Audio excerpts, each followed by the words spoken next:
So when we think about momentum in sports, a lot of times we can see it within individual athletes within certain situations. And so we can see this, for example, in football. So say a player had a red card.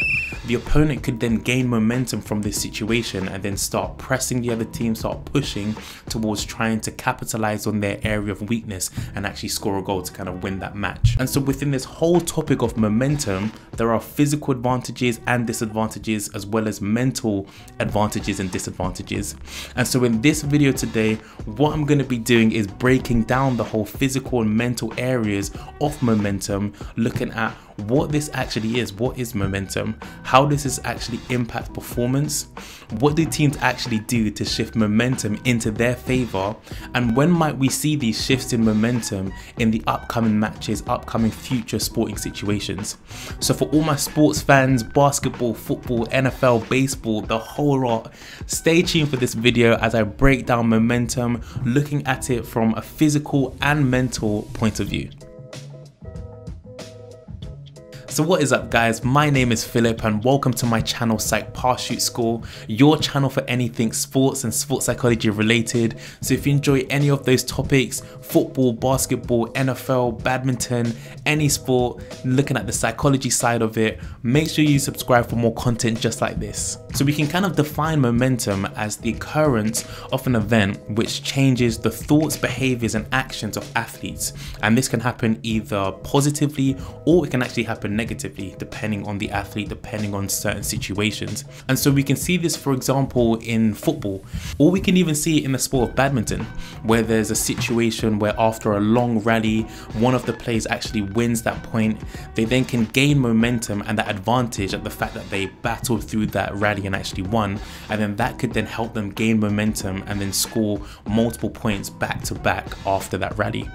And so we can see momentum has a big impact on a lot of athletes' actual performance, and this can be positive if you then are actually in the positive kind of area of this momentum, or it could be negative where you did previously have the momentum but then now it's kind of shifted because of a certain situation. And so this impacts performance in multiple different ways, and so this can impact performance depending on different personal situations. So for example, the athlete's level of anxiety or athlete's level of motivation or confidence, that can have a big impact on whether that's going to have a positive or negative experience of momentum. But then also there's these other kind of situational factors. Say if it's crunch time in the NBA and you have 2 shots to kind of win the match, 2 free throws, those situations have a big impact on whether you're going to gain momentum or if you're going to be losing momentum. And so for me, an example that comes to mind in the NBA, a couple years ago, Isaiah Thomas, when he was at the peak of his powers, dominating with the Boston Celtics, MVP considerations, he had a game against the Golden State Warriors, and at that point he was dropping like 30 points. He was amazing. But then in the first half of that match, he didn't score any points, which was of course very, very surprising. But then towards the second half and the end of the match, he erupted, dropped like 22 points and ended up winning the match. And so in an interview after the match, he was then saying that you went scoreless in the first half, got all your points in the second half, particularly in the third quarter. What did you do to get on track? I just stayed the course. I knew once I made one shot, I could get a rhythm. They played pretty good defense in the first half by showing all 5 guys every time I came off a pick and roll. And my coaches and my teammates just said, stay the course.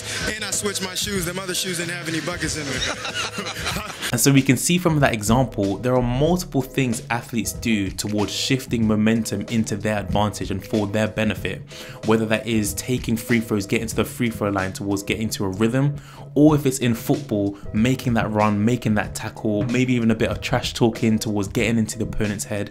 Athletes try so many different things towards positively affecting momentum and shifting it into their favor. And so now we can see how momentum has a big influence on individual athletes' performances. Coaches also adopt this whole mindset and this whole belief system of how powerful momentum is, but they don't just look at it from an individual standpoint, they look at it from the whole team. And so they look at different ways that they can actually impact and influence momentum towards helping the team overall, and they do this in so many different ways. I think a lot of things that fans could be aware of how coaches actually utilize momentum and try to push it in their favor is through the use of their timeouts. And so we can really see it in a lot of sports, for example, the NFL or the NBA, that coaches really are strategic with their timeouts, and they not only use it for different tactics and stuff like that, or to give different players a breather and stuff like that, but they actually use it to help momentum swing in their favor. So for example, in the NFL, we can see that a lot of kickers, when they're just about to attempt their kick, coaches would call a timeout. And this is in an attempt to kind of ice them, to try and ice the kicker. Or even in the sport of basketball, we can see that players, when they're about to shoot their free throws, or maybe they've shot 1 out of 2 of their free throws, coaches will call timeouts to try and ice them.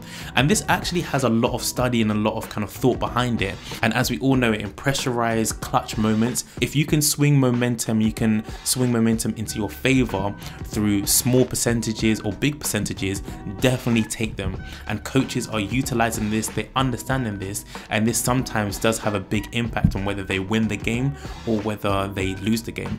And another way that coaches actually use timeouts to try and shift momentum into their favor is actually through, of course, using different tactics and stuff like that.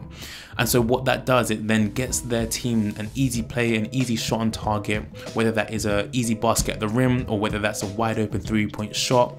These really help swing momentum into their favor, because as players and teams have actually seen the ball go in the rim, that then can increase levels of confidence on the defensive side of the floor to then get that stop and then score again and then again and again. And then that's kind of how momentum can shift, just through that one timeout and that one kind of tactic change that coaches actually utilize. And so looking at how momentum can actually influence performance, not just individually but then the team overall, fans should definitely be on the lookout for this in the next coming up games, next coming up weeks and months.